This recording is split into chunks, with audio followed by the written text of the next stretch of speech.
में आगे जाने की, पैसे दो आगे जाओ। ऐसे ही हर एक मैग्नेटिक मटेरियल की अपनी अपनी एक परमिशन होती है, परमिशन लिए कि नहीं, परमिशन लेनी पड़ेगी। मैग्नेटिक मटेरियल क्या कह रहा है कि मेरे थ्रू से पास, मेरे थ्रू पास होना है तो मुझसे परमिशन लेनी पड़ेगी। और इस परमिशन को ही कि कोई मटेरियल कितना, जैसे मान लो एक ए मटेरियल एक बी मटेरियल है, दोनों को सेम ही मैग्नेटिक फील्ड में रखा, एक अपने अंदर से ज्यादा फील्ड लाइन पास होने दे रहा है, एक बहुत कम होने दे रहा है, तो जो ज्यादा फील्ड लाइन पास होने दे रहा है वो क्या है, उसकी परमिबिलिटी हाई है। तो यानी कि जिस मैग्नेटिक मटेरियल की परमिबिलिटी हाई है उसका मतलब वो अपने अंदर से पास होने की जो परमिशन है वो बहुत ज्यादा दे रहा है। This is called magnetic permeability. ये हर एक मटेरियल की अलग अलग होगी, इसको म्यू से नोट किया जाता है बेटा, किससे, म्यू से। आपने म्यू नोट से पढ़ाई है, लेकिन ये क्या म्यू, म्यू क्या अलग अलग मटेरियल की परमिएबिलिटी। इसके बाद अगर मैं बात करूं बेटा क्या, रिलेटिव परमिएबिलिटी। रिलेटिव परमिएबिलिटी क्या होता है कि किसी मीडियम की परमिएबिलिटी कितनी है किसके रिस्पेक्ट में, वैक्यूम की परमिएबिलिटी के रिस्पेक्ट में। जैसे मैंने बोला मेरा वजन जो है वो 70 किलो है, तो मैंने 70 किलो वजन मतलब मास जो है पूरा बता दिया, बट मैं ये भी कह सकता था कि जो मेरा वजन है वो इस पेन के वजन के 1000 गुना मल्टीपल है, यानी कि मैंने अपना वजन को कंपेयर कर लिया। इसी तरीके से परमिएबिलिटी देने का एक तरीका होता है रिलेटिव परमिएबिलिटी देना, कि मैंने बोला कि रिलेटिव परमिएबिलिटी एक मटेरियल की 8000 है, सॉफ्ट आयरन की 8000 होती है, तो 8000 का मतलब क्या है बेटा कि 8000 को म्यू नॉट से मल्टीप्लाई कर दोगे तो सॉफ्ट आयरन की परमिएबिलिटी मिल जाएगी। तो परमिएबिलिटी ऑफ अ मीडियम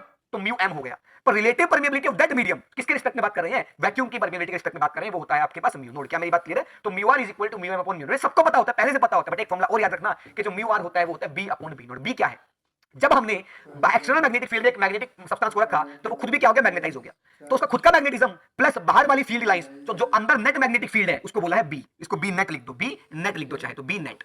तो यानी कि अगर एक्सटर्नल मैग्नेटिक फील्ड में रखने के बाद एक तो खुद का एक्सटर्नल फील्ड और एक खुद का मैग्नेटिक फील्ड, दोनों मिला के जो नेट मैग्नेटिक फील्ड है वो B net upon B nought, B nought मतलब बाहर वाला एक्सटर्नल मैग्नेटिक फील्ड का जो रेशियो है वो भी म्यू आर के बराबर आता है। This is a very important formula, ये तो सबको पता है बट ये लोगों को नहीं पता होता। तो म्यू आर का एक फॉर्मूला और याद रख लो कि एक मटेरियल को मैग्नेटिक फील्ड में रखने पर जितना उस नेट मैग्नेटिक फील्ड उस मटेरियल के अंदर अपॉन में जितना एक्सटर्नल मैग्नेटिक फील्ड लगाया वो क्या है आपके पास, म्यू आर है। रिलेटिव परमिएबिलिटी है आपके पास कि रिलेटिवली कितना ज्यादा परमिशन दे रहा है कोई मटेरियल अपने अंदर से पास होने के लिए, किसको, मैग्नेटिक फील्ड लाइंस को। कौन आने वाला है, म्यू नोड आने वाला है। म्यू नोड क्या है, परमिएबिलिटी ऑफ फ्री स्पेस और वैक्यूम।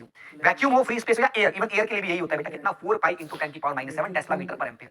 इसकी ऐसा यूनिट क्या है, टेस्ला मीटर पर एम्पीयर। चाहे म्यू नोड हो चाहे म्यू मीडियम हो, दोनों क्या है, यूनिट वाली क्वांटिटी है और यूनिट कितनी होती है, टेस्ला मीटर पर एम्पीयर। पर जो म्यू आर है बेटा उसकी कोई यूनिट नहीं, क्यों, क्योंकि ऊपर यूनिट कैंसिल आउट होगी नीचे और नेट यूनिट क्या है, जीरो, यानी कि मतलब यूनिटलेस। तो कोई मिला के मैग्नेटाइजिंग फोर्स या मैग्नेटिक इंटेंसिटी, मैग्नेटिक इंटेंसिटी या मैग्नेटाइजिंग फोर्स, इसको एच वेक्टर से शो करते हैं। किससे बेटा, एच वेक्टर से। एच वेक्टर क्या होता है बेटा आपके पास कि जब आप किसी मटेरियल को आपने किसी एक्सटर्नल मैग्नेटिक फील्ड में रखा तो उसके अंदर नेट मैग्नेटिक फील्ड कितना हो गया, तो एक्सटर्नल तो था ही प्लस अंदर इंड्यूस हो गया, तो नेट मैग्नेटिक फील्ड नेट से बी हो गया।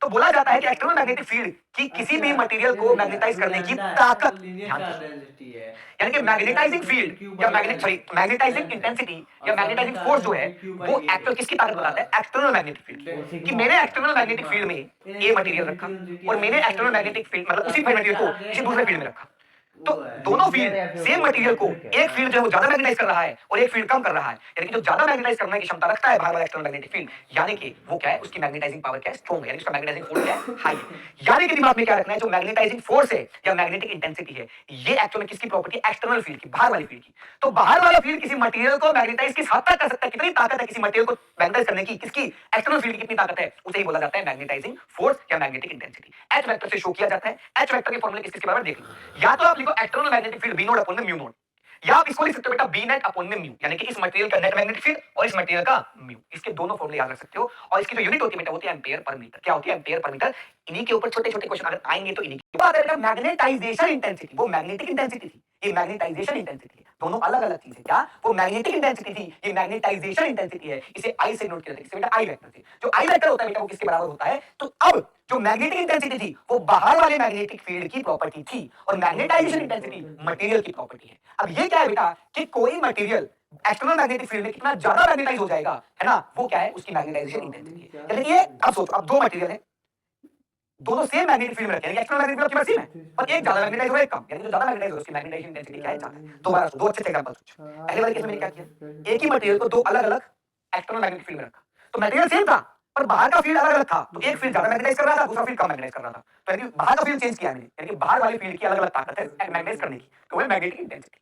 अब के बाद मैंने बोला दो अलग अलग सब्सटेंस लिए, अब दोनों को सेम एक्सटर्नल मैग्नेटिक फील्ड रखा और एक ज्यादा मैग्नेटाइज हो रहा है और एक कम। इसका मतलब क्या है, जो ज्यादा मैग्नेटाइज हो रहा है उसकी खुद की मैग्नेटाइज होने की क्षमता क्या है, ज्यादा है। तो ध्यान से देखो कोई मटेरियल एक्सटर्नल मैग्नेटिक फील्ड में कितना मैग्नेटाइज होगा ये मटेरियल की प्रॉपर्टी है, वो किसकी प्रॉपर्टी है, एक्सटर्नल मैग्नेटिक फील्ड की। कौन कितना कर सकता है और ये किसके कौन कितना होगा, खुद कितना होगा, ये है बेटा उसकी प्रॉपर्टी मटेरियल की। तो अब इसको डिफाइन कैसे किया गया कि अगर मैं एक्सटर्नल मैग्नेटिक फील्ड यानी कि बी नोड में एक मटेरियल को रख देता हूं तो ये मैग्नेटाइज होगा, मैग्नेटाइज होगा तो एक साउथ पोल नॉर्थ पोल आएगा, तो एक मैग्नेटिक मोमेंट आ गया। तो मैग्नेटिक मोमेंट पर यूनिट वॉल्यूम से डिफाइन किया गया किसको बेटा, आई को। यानी कि magnetization intensity is defined as the ratio of the magnetic moment of the magnet, है ना, जो मटेरियल है upon the volume. Of the material. तो अब इस मैग्नेटिक मोमेंट को लिखा जा सकता है बेटा पोल स्ट्रेंथ, ये माइनस एम हो गई, ये प्लस एम हो गई। तो माइनस एम से प्लस एम के बीच की दूरी कितनी 2 है, तो मैग्नेटिक मोमेंट कितना हो गया पोल स्ट्रेंथ इनटू इनके बीच की दूरी। और वॉल्यूम कितना होगा बेटा, ये लेंथ इनटू ये एरिया ऑफ क्रॉस सेक्शन। बहुत बढ़िया, 12 से 12 मर गया। तो दूसरा फॉर्मूला क्या आ गया बेटा मैग्नेटाइजेशन इंटेंसिटी का, पोल स्ट्रेंथ अपॉन में एरिया। तो या तो मैग्नेटिक मोमेंट की टर्म्स में याद रखना एक फॉर्मूला, या पोल स्ट्रेंथ की टर्म्स में याद रखोगे तो ये फॉर्मूला। ठीक, बहुत सारे फॉर्मूले हो जाएंगे, कॉपी पर लिखना एक एक पेज पे, 2 या 3 पेज में तेरे शॉर्ट नोट्स बन जाएंगे, मजा आ जाएगा तेरे को।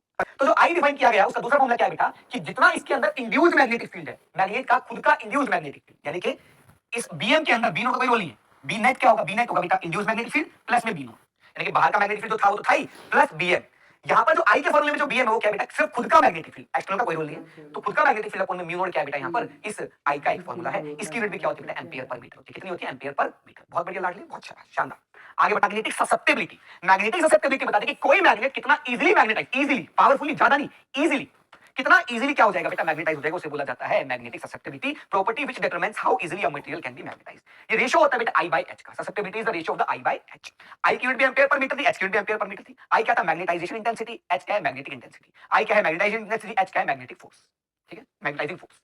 कुल मिला के बेटा तो काई एम आ गया आपके पास ये वाला। अब एक बहुत इंपॉर्टेंट रिलेशन आते हैं बेटा किसके बीच में, रिलेटिव परमिएबिलिटी, म्यू और किसके बीच में बेटा आपके पास, म्यू और किसके बीच में बेटा आपके पास, म्यू एंड आपके पास किसके बीच में बेटा, एक सेकंड मुझे करते हैं। तो ध्यान से देखिए बेटा, अब अगर मैंने इस मैग्नेट को एक एक्सटर्नल मैग्नेटिक फील्ड में रखा, इस मटेरियल को एक एक्सटर्नल मैग्नेटिक फील्ड में रखा, तो इसके अंदर खुद का मैग्नेटिक फील्ड इंड्यूस हो गया, उसको बोला बीएम। जहां पर भी बी नोड है उसका मतलब एक्सटर्नल मैग्नेटिक फील्ड, बीएम है वो खुद का इंड्यूस मैग्नेटिक फील्ड है, और सिर्फ बी लिखा है यानी कि वो मटेरियल का नेट मैग्नेटिक फील्ड। ठीक, अब ध्यान से देखिए, अगर मुझे याद हो मैं लिख सकता हूं बेटा आपके पास क्या, एच का फॉर्मूला है B naught by mu note या बी बाय म्यू, ये भी सिखाया है। आई का फॉर्मूला है बीएम बाय म्यू नोट, ये फॉर्मूला यूज करके भी देखो। तो इस मटेरियल के अंदर नेट मैग्नेटिक फील्ड होगा वो कितना होगा, बीएम तो खुद का और बी नोट एक्सटर्नल, ये नेट होगा। तो बी जो नेट होगा मटेरियल के अंदर होगा बीएम प्लस बी नोट, अगर सेम डायरेक्शन में है तो कौन, बी नोट और बीएम सेम डायरेक्शन में। तो यानी कि इंड्यूस होने वाला मैग्नेटिक फील्ड और external magnetic field same direction में, तो नेट कितना होगा इन दोनों का प्लस सम, अंदर जो है नेट मैग्नेटिक कितना होगा, नेट मैग्नेटिक फील्ड कितना होगा बाहर वाला प्लस अंदर जो पैदा हुआ है वो वाला। तो बेटा बी नेट को मैंने यहां से लिखा, ध्यान से, बी नेट को मैंने यहां से लिखा म्यू इनटू एच, बीएम को मैंने यहां से लिखा म्यू नोट इनटू आई, और बी नोट को मैंने यहां से लिखा एच इनटू म्यू नोट। बहुत बढ़िया सर, मजा ही आ गया। तो यानी कि मेरे पास ये ऊपर टर्म आ गई ये वाली, मैंने पूरी इक्वेशन को डिवाइड कर दिया म्यू नोट बाय एच से, इधर और इधर डिवाइड कर सकता हूं, क्या फर्क पड़ा, मैथमेटिकली कोई दिक्कत नहीं है। तो यानी कि यहां पे आया बेटा mu upon mu naught is equal to mu naught से mu naught I by H plus में ये तो 1 आ गया। आई बाय एच पिछली स्लाइड में पढ़ा है बेटा काई एम, इसी में पढ़ा काई एम, यानी कि मैग्नेटिक ससेप्टिबिलिटी, यानी कि mu R is equal to 1 plus chi M होता है, mu R is equal to 1 plus chi M होता है। It's a very important relation, इसके ऊपर सवाल पूछे जाते हैं। ठीक, मैग्नेटिक सब्सटेंस होते हैं, लास्ट टॉपिक उसके बाद मैग्नेटिक हिस्टेरेसिस कराएंगे, खत्म कहानी। मैग्नेटिक सब्सटेंस 3 टाइप के होते हैं जो डिवाइड किए गए, एक पैरामैग्नेटिक, एक डायमैग्नेटिक, एक फेरोमैग्नेटिक। डायमैग्नेटिक सब्सटेंस का जो रिलेटिव वो होता है परमिएबिलिटी वो लेस देन 1 होता है, पैरामैग्नेटिक का 1 से थोड़ा ज्यादा होता है, थोड़ा ज्यादा नहीं थोड़ा सा ज्यादा होता है, और फेरोमैग्नेटिक का 1 से बहुत बड़ा होता है, 1000 2000 10000 ऐसे होता है, किसका रिलेटिव परमिएबिलिटी, याद रखना। और इनके एग्जांपल याद करना आपका धर्म है, अगर पेपर में पूछ लिया और आप नहीं करके आए तो गुनेगार आप लोग होंगे, हम नहीं होंगे, क्योंकि हमने तो बताया था। आपके पास डायमैग्नेटिक को रखोगे तो वो स्ट्रॉन्ग मैग्नेटिक फील्ड, पोल्स के पास स्ट्रॉन्ग मैग्नेटिक फील्ड है, जैसे दूर जाएंगे वो वीक मैग्नेटिक फील्ड हो जाएगा, मतलब मैग्नेटिक फील्ड हो जाएगा। तो जो डायमैग्नेटिक सब्सटेंस है वो स्ट्रॉन्ग मैग्नेटिक फील्ड से वीक मैग्नेटिक फील्ड की तरफ मूव करता है, यानी कि मैग्नेट से रिपेल होता है एक तरीके से, क्योंकि मैग्नेट के पास स्ट्रॉन्ग मैग्नेटिक फील्ड है, दूर जाओगे तो हल्का होता जाएगा, तो वो स्ट्रॉन्ग से वीक की तरफ क्या होता है बेटा, मूव करता है। कौन, diamagnetic substance move from strong magnetic field to weak magnetic field, या फिर मैं बोल सकता हूं मैग्नेट से रिपेल होते हैं, कौन, डायमैग्नेटिक। अगला डायमैग्नेटिक सब्सटेंस जो होता है बेटा उसके अंदर जो बीएम होता है, बीएम का मतलब इंड्यूस्ड मैग्नेटिक फील्ड, वो opposite to the external magnetic field होता है। तो अगर ये डायमैग्नेटिक सब्सटेंस नहीं होता यहाँ पे, तो यहाँ पर भी कितना फील्ड था, बी नोट था, पर अब डायमैग्नेटिक होने की वजह से बी नोट इधर है, बीएम इधर है, तो पहले से कुछ कम हो गया कि नहीं हो गया, तो पहले अगर इक्वल स्पेस लाइन थी तो हर जगह बी नोट था, पर इसके रहने की वजह से यहाँ पर नेट कितना हुआ, बी नोट माइनस बीएम, तो यानी यहाँ पे कुछ कम हो गया, यहाँ पे मैग्नेटिक फील्ड कम हो गया, लाइन दूर दूर होनी चाहिए। तो यानी कि magnetic field lines are repelled by क्या, डायमैग्नेटिक सब्सटेंस, क्योंकि भैया जहां पर ये डायमैग्नेटिक सब्सटेंस है वहां पर मैग्नेटिक फील्ड एक्सटर्नल से भी कम है, क्योंकि अपोजिट डायरेक्शन में इंडक्शन हो रहा है, तो नेट मैग्नेटिक फील्ड होगा बी नोट माइनस बीएम। तो इस तरफ नेट मैग्नेटिक फील्ड कितना होगा बेटा, बी नोट माइनस बीएम, तो बेटा बी नोट से तो कम ही हो गया ना, तो यहाँ पर बी नोट है, यहाँ पर बी नोट, यहाँ पर तो कम है ना बी नोट से, लाइन दूर दूर होगी, दूर दूर होगी तभी तो वीक मैग्नेटिक फील्ड होगा। यस, मजा आ गया। अगला देख, अगर अभी बताया कि बी नोट, अगर हम इसको डायमैग्नेटिक सब्सटेंस को एक्सटर्नल मैग्नेटिक फील्ड में रखते हैं बेटा, तो ये बीएम क्या है, यानी कि इंड्यूस्ड मैग्नेटिक फील्ड क्या है, पीछे की तरफ अपोजिट डायरेक्शन में आता है। अगला डायमैग्नेटिक की कहानी पहले पूरी करते हैं। अगली कहानी डायमैग्नेटिक की क्या है बेटा, डायमैग्नेटिक का जो म्यू आर है वो 0 से 1 के बीच में होता है, मैंने बोला लेस देन 1, तो 0 से लेके 1 के बीच में होता है। तो अगर ये 0 से लेके 1 है तो याद कर म्यू आर था 1 प्लस काई एम, तो काई एम किसके बराबर है क्या, म्यू आर माइनस 1। तो इस वैल्यू में से 1 घटा दोगे तो 0 में से 1 घटाओगे तो -1 आएगा, 1 में से 1 घटाओगे तो 0 आएगा, तो -1 से 0 के बीच में वैल्यू आ गई किसकी, काई एम की। ये चीजें पता होनी चाहिए, डायरेक्ट सवाल यूं पूछ लेगा फिर तुम्हारे होश उड़ जाएंगे, तुम्हें लगेगा क्यों नहीं पढ़ा मैंने, मैं 1.5 घंटे में इतना कुछ कर सकता था। आगे आ जाओ, अगर हम एक मैग्नेटिक, मान लो ये मैग्नेट है, मान लो ये मैग्नेट है आपके पास, ये मैग्नेट को धागे से लटका दूं और ये नॉर्थ है साउथ है, तो नॉर्थ साउथ के परपेंडिकुलरली अपने आप को क्या कर लेगा, अलाइन कर लेगा। तो जो मैग्नेट की एक्सिस होती है वो क्या होगी, अपने आप को अलाइन कर लेगी perpendicular to the magnetic field, perpendicular to the magnetic field. आगे बढ़ते हैं बेटा, जो काई एम है डायमैग्नेटिक सब्सटेंस के लिए जो ससेप्टिबिलिटी है वो टेम्परेचर इंडिपेंडेंट होती है, वो टेम्परेचर पे डिपेंड नहीं करती। डायरेक्ट सवाल बन सकता है छोटा छोटा। आगे देखते हैं बेटा, पैरामैग्नेटिक की बात करो तो पैरामैग्नेटिक सब्सटेंस जो होते हैं वो वीक मैग्नेटिक फील्ड से स्ट्रॉन्ग मैग्नेटिक फील्ड तक जाते हैं, कि मैग्नेट से अट्रैक्ट होते हैं, लेकिन ये बहुत ज्यादा स्ट्रॉन्गली अट्रैक्ट नहीं होते, वीकली अट्रैक्ट होते हैं। तो वीकली अट्रैक्टेड टुवर्ड्स मैग्नेट के पास वीकली अट्रैक्ट होते हैं। ऐसा क्यों होता है बेटा? क्योंकि जब ये मैग्नेटिक पैरामैग्नेटिक सब्सटेंस रखा जाता है एक्सटर्नल मैग्नेटिक फील्ड में, तो इसका जो बीएम है वो भी कहां होता है? सेम डायरेक्शन में होता है जहां पर क्या है? Magnetic field, external magnetic field. तो लेकिन इस जगह पर नेट मैग्नेटिक फील्ड कितना होगा? BM plus B naught. तो ज्यादा हुआ ना बी नोट से, तो ज्यादा हो तो लाइन पास पास आ गई। तो यानी कि जब भी magnetic field paramagnetic substance external magnetic field में रखा जाएगा तो उसका अंदर जो इंड्यूस्ड मैग्नेटिक फील्ड होगा वो सेम डायरेक्शन में होगा। तो जहां पर वो मटेरियल प्रेजेंट है वहां पर लाइंस क्या होंगी? पास पास होगी। वहां पर magnetic field, net magnetic field क्या होगा? बढ़ गया। अच्छा सर, आगे पैरामैग्नेटिक में आगे बढ़े तो पैरामैग्नेटिक में भी अभी हमने आपको बताया, पैरामैग्नेटिक में हमने आपको बताया क्या कि जो म्यू आर है वो 1 से थोड़ा सा बड़ा होता है, 1 से थोड़ा सा बड़ा। तो जो काइएम है बेटा वो 0 से लेके 1 के बीच में होगा, 1 से थोड़ा सा बड़ा है। काइएम क्या होगा? Mu R minus 1। तो 1 से थोड़े से बड़ी वैल्यू 1.1 में से 1 घटाओगे तो 0.1 आ जाएगा, 1.2 में से 1 घटाओगे तो कितना आ जाएगा आपके पास? 0.2 आ जाएगा। तो यानी कि ये जो है 0 से लेके 1 के बीच में क्या करता है? वैरी करता है। 0 से लेके 1 के बीच में क्या करता है बेटा? काइएम वैरी करता है। अगली प्रॉपर्टी, पैरामैग्नेटिक, मान लीजिए पैरामैग्नेटिक की रोड है, ये रोड जो है पैरामैग्नेटिक सब्सटेंस से मिलकर बनी है, उसको मैग्नेट के बीच में रख दिया तो वो मैग्नेटिक फील्ड लाइन में ही अपने आप को क्या कर लेगी? अलाइन कर लेगी। पहले वाला क्या था? परपेंडिकुलर अलाइन हो रहा था, अब क्या मैग्नेटिक फील्ड में ही अलाइन कर लेती है अपने आप को। आगे बेटा, जो आपके पास पैरामैग्नेटिक सब्सटेंस है, जो आपके पास पैरामैग्नेटिक सब्सटेंस है बेटा, वो क्या है? पैरामैग्नेटिक सब्सटेंस का जो काई एम है यानी कि मैग्नेटिक ससेप्टिबिलिटी है, यानी कि पैरामैग्नेटिक सब्सटेंस का जो मैग्नेटिक ससेप्टिबिलिटी है वो टेंपरेचर से इनवर्सली प्रोपोर्शनल होता है। यानी कि जैसे जैसे जैसे जैसे टेंपरेचर बढ़ाएंगे वैसे वैसे ससेप्टिबिलिटी कम होगी। इसका मतलब क्या है? जैसे जैसे टेंपरेचर बढ़ाएंगे वो जो ससेप्टिबिलिटी क्या था? कितना इजीली मैग्नेटाइज हो रहा है। तो अब क्या है? अगर काई एम क्या है? कम है, यानी कि क्या है? मैग्नेटिक ससेप्टिबिलिटी क्या है? कम है। तो कम होने की वजह का मतलब क्या है कि मैग्नेटिक मटेरियल जो है, वो जो मटेरियल है वो इजीली मैग्नेटाइज नहीं होगा, यानी कि मैग्नेटाइजिंग जो प्रॉपर्टी है उसकी वो क्या हो रही है? कम हो रही है। जो मैग्नेटाइजेशन प्रॉपर्टी है उसकी, मैग्नेटाइज होने की जो प्रॉपर्टी है वो क्या है? कम हो रही है टेंपरेचर बढ़ाने पर। इसकी पैरामैग्नेटिक की कुछ ग्राफ ऐसा होता है, ठीक है। इसके बाद हम बात करते हैं बेटा फेरोमैग्नेटिक की। फेरोमैग्नेटिक सब्सटेंस जो है वो मैग्नेट के से अट्रैक्ट होते हैं, जैसे पैरामैग्नेटिक होते हैं वैसे ही फेरोमैग्नेटिक होते हैं, पर फेरोमैग्नेटिक स्ट्रांगली अट्रैक्ट होते हैं मैग्नेट की तरफ, बहुत स्ट्रांगली अट्रैक्ट होते हैं, इनके बीच में जो फोर्स है बहुत हाई होता है। अगर मैं बात करूं फेरोमैग्नेटिक सब्सटेंस जो है मैग्नेटिक फील्ड लाइंस में रखोगे तो मैग्नेटिक फील्ड बहुत ज्यादा पास पास है। क्यों? क्योंकि इसके अंदर जो बीएम है बेटा वो बहुत ज्यादा होता है, जो बीएम जो अंदर इंड्यूस्ड मैग्नेटिक फील्ड है वो बहुत ज्यादा एक्सटर्नल मैग्नेटिक फील्ड से। तो यानी कि जो यहाँ पर मैग्नेटिक फील्ड है वो बीएम प्लस बी नोड है, और बीएम बहुत ज्यादा है, तो यहाँ पर मैग्नेटिक फील्ड बहुत ज्यादा है, बहुत ज्यादा लाइन बहुत पास पास आ गई।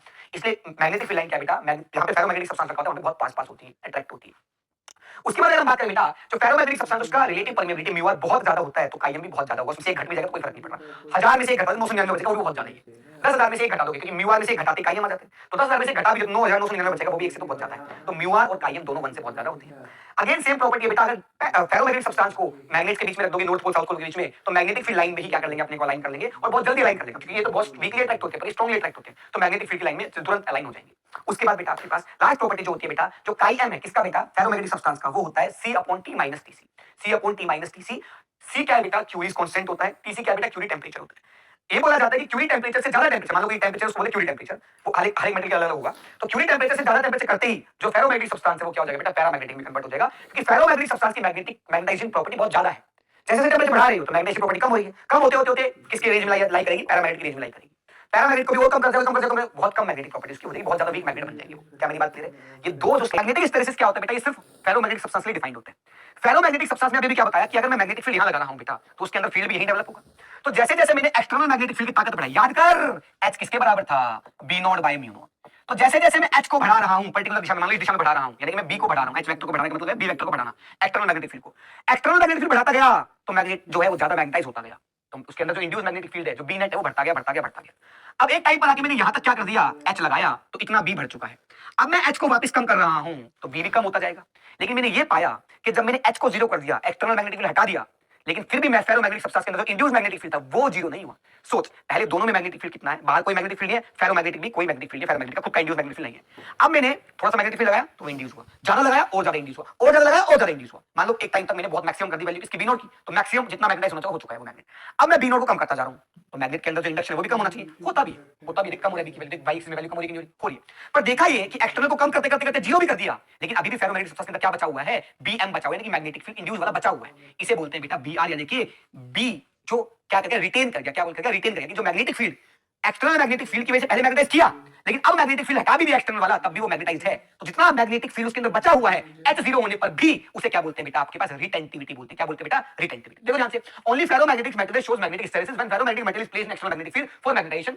व्हेन मैग्नेटाइजिंग फील्ड यानी कि बाहर वाला जो फील्ड है वो बढ़ाया across the ferromagnetic material, the magnetic field inside the material also. अभी बता कि हम बढ़ाते गए वो भी बढ़ता गया, हम बढ़ाते गए इंड्यूस्ड मैग्नेटिक फील्ड बढ़ता गया, हम वो बढ़ाया और इंड्यूस्ड मैग्नेटिक फील्ड बढ़ गया। फिर हमने मैक्सिमम तक ले जाके ये इंड्यूस्ड भी मैक्सिमम हो गया। अब मैं बाहर वाले को कम कर रहा हूं तो अंदर वाला भी थोड़ा कम हो रहा है, लेकिन देखा ये जब बाहर वाले को बिल्कुल जीरो कर दिया तो अंदर वाला अभी भी क्या है, बचा हुआ है। तो ये जो नेट मैग्नेटिक फील्ड जब बाहर का जीरो हो गया, इंड्यूस मैग्नेटिक फील्ड, उसके बाद भी जो अंदर मैग्नेटिक फील्ड है बेटा वही क्या है आपके पास, वो आपके पास जो बचा हुआ है, जब एच जीरो कर दिया कि बाहर का मैग्नेटिक फील्ड हटा दिया, उसके बाद में जो बचा हुआ मैग्नेटिक फील्ड अंदर, उसे क्या बोल दिया हमने, रिटेंटिविटी। तो देखो ध्यान से, there is some residual magnetic field in the material known as retentivity. This is very very important point, याद कर लो, अपनी नसों और खून में बसा लो भाई साहब, रिटेंटिविटी। अब इस तरफ एक मैग्नेटिक एच जीरो, बाहर का मैग्नेटिक फील्ड जीरो होने के बाद भी, तो मैंने क्या किया, इसको खत्म करने के लिए एक्सटर्नल मैग्नेटिक फील्ड यहां लगाया, ताकि जो नया मैग्नेटिक फील्ड इंड्यूस हो इधर हो।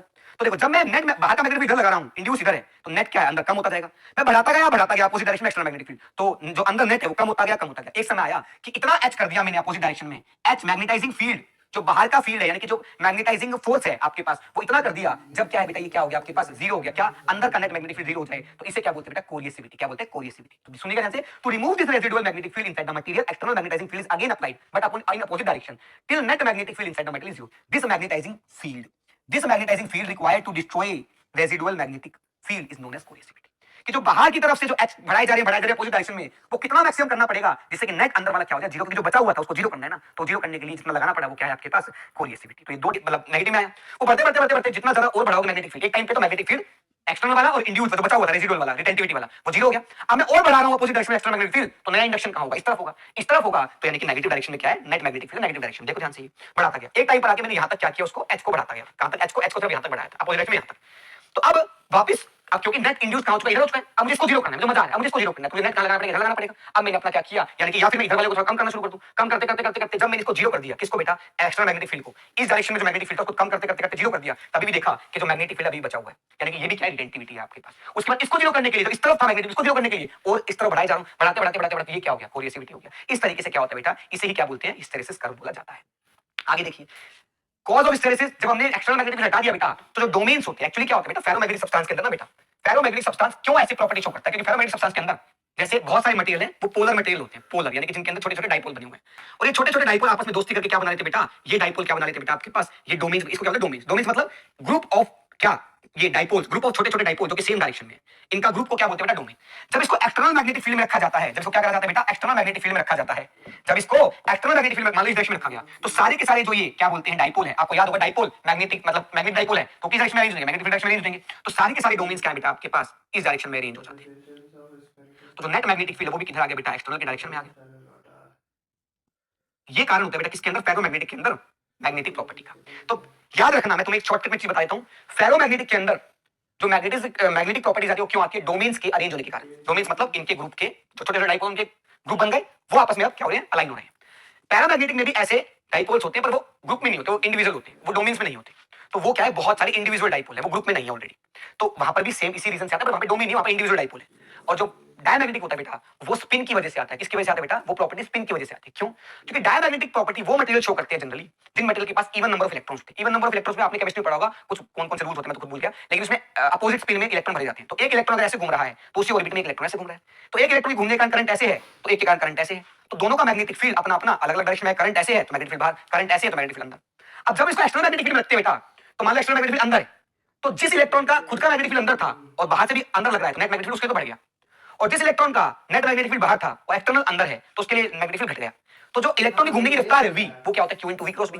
तो जब b दोनों के लिए अलग अलग है, तो दोनों की घूमने की रफ्तार अलग अलग होगी, दोनों की घूमने की रफ्तार अलग होगी, तो दोनों का i अलग अलग होगा, दोनों का i अलग अलग होगा, तो नेट मैग्नेटिक फील्ड क्या होगा, एक की वजह से आएगा, मतलब दोनों का नेट मैग्नेटिक फील्ड डिफरेंस आ जाएगा। पहले कैंसिल आउट हो रहे थे मैग्नेटिक फील्ड, अब क्या है, कैंसिल आउट होंगे, एक का बड़ा होगा एक का छोटा होगा, तो इसका बड़ा होगा उस डायरेक्शन में नेट मैग्नेटिक फील्ड आ जाता है। तो बस याद क्या रखना है, डायमैग्नेटिक में स्पिन्स के कारण होता है क्या, मैग्नेटिक फील्ड जो मैग्नेटाइजेशन होता है, पैरामैग्नेटिक में डाइपोल्स के कारण होता है, पोलराइजेशन डाइपोल के कारण होता है, और फेरोमैग्नेटिक के अंदर डोमेन्स के कारण होता है। ठीक है, तो यहां पर बोला कि जब हमने रिमूव कर दिया एक्सटर्नल मैग्नेटिक फील्ड को, the magnetic movement of the some domains, जो डोमेन्स थे कुछ ऑलरेडी वहीं अलाइन रह गए जहां पर एक्सटर्नल मैग्नेटिक फील्ड था। तो सोचो, मैंने एक्सटर्नल मैग्नेटिक फील्ड लगाया, सारे डोमेन्स तरफ हो गए, अब मैं उसको जीरो करता हूं, सारे डोमेन ऐसे रीअरेंज होते आ रहे हैं, रैंडमली मूव कर रहे हैं, पर बहुत सारे डोमेन्स उसी डायरेक्शन में रह गए, तो जो डोमेन्स केवल उस डायरेक्शन में रह गए, तो उनके कारण नेट मैग्नेटिक फील्ड उधर ही रहेगा। तो इसलिए जो बचा कुछ मैग्नेटिक फील्ड है वो किस लिए आया, क्योंकि कुछ डोमेन उसी डायरेक्शन में रह गए थे। इसलिए कॉज ये है आपके पास रिटेंटिविटी और मैग्नेट, आपके पास कोरिएसिविटी मैंने आपको बता दिया है बेटा, है ना, रेजिडुअल मैग्नेटाइजिंग फोर्स है और रिटेंटिविटी तरीके से मैग्नेटिक फील्ड ही है। तो अगर आपको यूनिट पूछ ली जाए तो कुछ आ जाओ जी।